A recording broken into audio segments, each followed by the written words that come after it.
बंडा के बड़ा चौराहा पर नगर परिषद बंडा द्वारा मूर्ति लोकार्पण एवं हितग्राही सम्मेलन का कार्यक्रम आयोजित किया गया। कार्यक्रम के मुख्य अतिथि नगरीय प्रशासन मंत्री भूपेंद्र सिंह मंच से संबोधित करते हुए कहा कि भारतीय जनता पार्टी केंद्र सरकार में जब से नरेंद्र मोदी जी की नेतृत्व सरकार बनी है, जब से न जात न पात, सबका साथ सबका विकास के आधार पर कार्य हो रहा है। उन्होंने उपस्थित लोगों से पूछा, बताओ कांग्रेस के 50 साल के इतिहास में क्या कार्य हुए? कहीं जातिवाद, कहीं गरीबी हटाओ, कहीं सहानुभूति के नाम पर कांग्रेस सरकार चलाती रही। मैं धन्यवाद देना चाहता हूं नरेंद्र मोदी जी का, जिन्होंने गरीबों के दर्द को समझा। शहरी क्षेत्र में 2.5 लाख, ग्रामीण क्षेत्र में 1.5 लाख रुपए देकर गरीबों के मकान बनवाकर सपनों को साकार किया। वह भी दलालों से मुक्त रहकर हितग्राहियों के खाते में सीधे पैसे डाले जाते हैं। एक समय के कांग्रेस के प्रधानमंत्री स्वर्गीय राजीव गांधी जी ने मंच से कहा था कि हम 1 रुपये भेजते हैं, जनता तक महज 10 पैसे पहुंच पाते हैं। इसी तरह मध्य प्रदेश की शिवराज सरकार भी गरीबों के हित में अनेक योजनाएं चला रही है।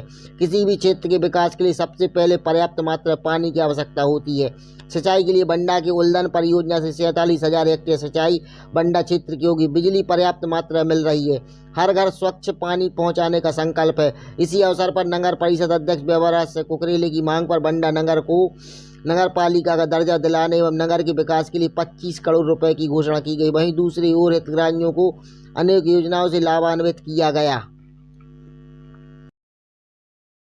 कार्यक्रम हमें मिला, क्योंकि अंत में 2017 में माननीय मुख्यमंत्री जी के कार्यक्रम के बाद ही हमारे यहाँ ऐसा कोई कार्यक्रम हुआ है। इसलिए मैं आपका बहुत बहुत स्वागत करता हूँ, आपका बहुत बहुत आभार करता हूँ कि आपके आने से, क्योंकि हम लोगों के बीच में हमारा विधायक नहीं रहा, बहुत चीजें नहीं रही, बीच में कोरोना काल रहा, हम लोगों का बहुत ज्यादा मध्य प्रदेश शासन की इतनी सारी योजनाएं रही, उनका लाभ नहीं मिल पाया, बीच में सरकार नहीं रही, इस कारण से भी हम लोगों को बहुत सारी चीजें नहीं हो पाई। मैं मंच पे आपसे बहुत बहुत मंचासीन सभी अतिथियों का स्वागत करता हूं और मेरी 2 छोटी छोटी सी कुछ मांगे हैं माननीय के समक्ष। मैं अपनी मांगे रखता हूं, क्योंकि सभी लोगों ने मध्य प्रदेश योजनाओं की, मध्य प्रदेश शासन की बहुत सारी योजनाएं हैं, इन सब योजनाओं का लाभ 100% हमारे यहाँ मिल रहा है। लेकिन बहुत सारी चीजें हैं जो विधायक न होने के कारण हमारे पटल पर जो रखी जानी थी वो नहीं रखी जाती हैं। इस कारण से मैं माननीय से आग्रह करूंगा कि मेरा बंडा बड़ा चौराहा, जो कि बंडा का हृदय स्थल है, यह हृदय स्थल के लिए मैं माननीय से मांग करूंगा कि इसका हम लोगों ने एक डीपीआर बनवाया है, लगभग 2 करोड़ रुपए का वह डीपीआर है। इसका अगर आप स्वीकृत करेंगे तो बड़ा चौराहा काफी अच्छा हो जाएगा। दूसरा, हमारा सबसे बड़ी जो हमारी समस्या है जल संकट की, आपके आशीर्वाद से अमृत 2 योजना के अंतर्गत हमारे लिए 19 करोड़ रुपए, लगभग 19 करोड़ रुपए की राशि मिल रही है। इसमें हमारा डीपीआर आपके आशीर्वाद से सैंक्शन हो गया है। आपके आशीर्वाद से हमारे यहाँ अब जो लगभग हमें 1.5 MLD पानी मिलता था, अगर ये योजना पूर्ण हो जाती है तो हमारे लिए 3.5 MLD पानी मिलेगा। और आपके ही आश्वासन पर, चूंकि अभी हमें पगरा डैम से पानी मिलने के लिए मना कर दिया था, माननीय मंत्री जी ने प्रयास किया है और वो आज हम सबको सौगात देंगे कि हमें जो हमारी अमृत 2 परियोजना है इसको भी हमें माननीय स्वीकृति प्रदान करेंगे। एक हमारा बंडा नगर में एक शमशान घाट है, उसके पास तालाब है, वो भी लगभग बहुत पुराना है, 95 के लगभग बना था। शमशान घाट का भी हमारा कुछ जीर्णोद्धार हो जाएगा। आप अगर उस तालाब का घाट बन जाएगा और उसमें हमारा कुछ नया एक सेट बन जाएगा, इसके लिए मैं भी कुछ राशि आपसे मांगता हूं। हमारा जो बंडा नगर का मुख्य मार्ग है, आदर्श सड़क के रूप में इसे विकसित करने के लिए, चूंकि अभी तक ये NH था, लेकिन अब बाईपास बनने के बाद ये सड़क फ्री हो जाएगी, तो इसके लिए भी हम आदर्श सड़क के लिए आपसे इस 2.5 किलोमीटर की सड़क के लिए लगभग 5 करोड़ रुपए का एक डीपीआर बना है, वो भी मैं आपके समक्ष रखूंगा। हमारे बंडा नगर में एक भी बड़ा पार्क नहीं है। हमारे यहाँ के सारे बच्चे बुजुर्ग कांटी रोड पे पैदल चलने जाते हैं, उनके लिए भी वार्ड क्रमांक 8 में जगह उपलब्ध है। वो जगह की मांग माननीय कलेक्टर महोदय के समक्ष मेरे द्वारा की गई है, परिषद के द्वारा की गई है। आप अगर उसे स्वीकृति प्रदान करेंगे तो वो भी हमारा एक पार्क वहां बन जाएगा। एक हमारा वार्ड क्रमांक 6 में विमुक्त जाति कल्याण छात्रावास है, जो कि बहुत जर्जर अवस्था में है, कि उसका कोई उपयोग नहीं है। अगर वो भूमि नगर परिषद को मिल जाए और उसमें ऑडिटोरियम आपके द्वारा बना दिया जाता है तो वहां भी हम लोगों को उसका लाभ होगा। हमारे बंडा नगर में एक ही शमशान घाट है, इसलिए वार्ड क्रमांक 11 में अभी कुछ भूमि हम लोगों ने आरक्षित की है शमशान घाट के लिए, तो इसका विकास के लिए भी मैं आपसे आग्रह करूंगा।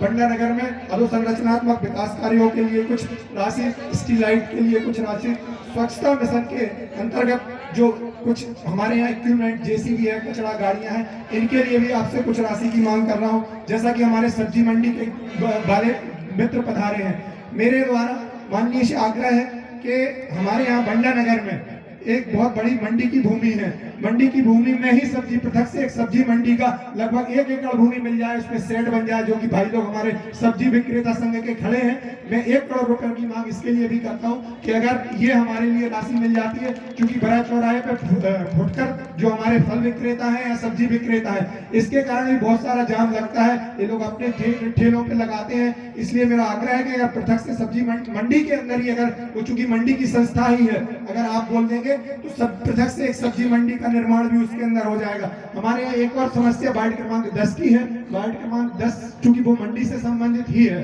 मंडी में की अपनी बाउंड्री बनाने के बाद मंडी की कुछ भूमि बची हुई है, उसमें लगभग 30-40 साल से हमारे जोगी परिवार और हमारे बहुत सारे परिवार उसमें निवास कर रहे हैं। अगर आपका आशीर्वाद हो जाएगा तो उन्हें भी धारण अधिकार के अंतर्गत पट्टे मिल जाएंगे। और माननीय का मैं बहुत बहुत आभार करूंगा कि जो हमारा 2014 तक का जो पट्टे की वो रखी थी माननीय मुख्यमंत्री जी ने, माननीय विभागीय मंत्री जी द्वारा इसको स्वीकृत करते हुए 2020 तक के जो व्यक्तियों के पास प्रमाण होंगे उनको आवास के पट्टे उपलब्ध कराए जाएंगे। माननीय से आग्रह है कि आप अगर अधिकारियों से कह देंगे तो हमारे यहाँ लंबे समय से पट्टे नहीं बने, लेकिन अभी धारण अधिकार के तहत प्रशासनिक रूप से आपके आने की सूचना से बहुत तेजी से काम चल रहा है। इसलिए ये भी आपके द्वारा अगर कह दिया जाएगा तो हमारे यहाँ बहुत ज्यादा पट्टे बन जाएंगे, लोगों को उसका लाभ मिल जाएगा।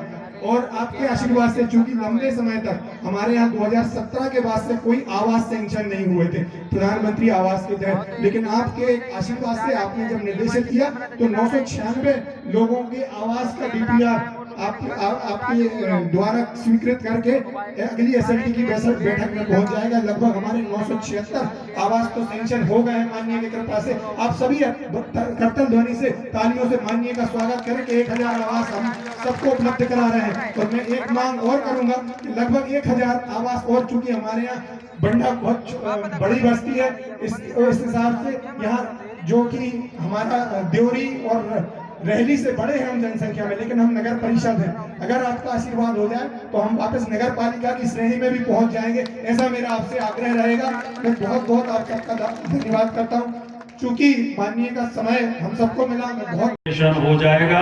अब बंडा नगर पालिका हो जाएगी और बरा को नगर परिषद बनाने की भी घोषणा हम कर रहे हैं। तो बरा नगर परिषद बनेगी और बंडा नगर पालिका बनेगी। और बंडा के विकास के लिए अभी जो 25 करोड़ हमने दिए हैं, अभी मार्च में बजट आएगा तो वैभव और जितना बताएंगे उतना पैसा दे देंगे। आप तो काम करो, आप तो काम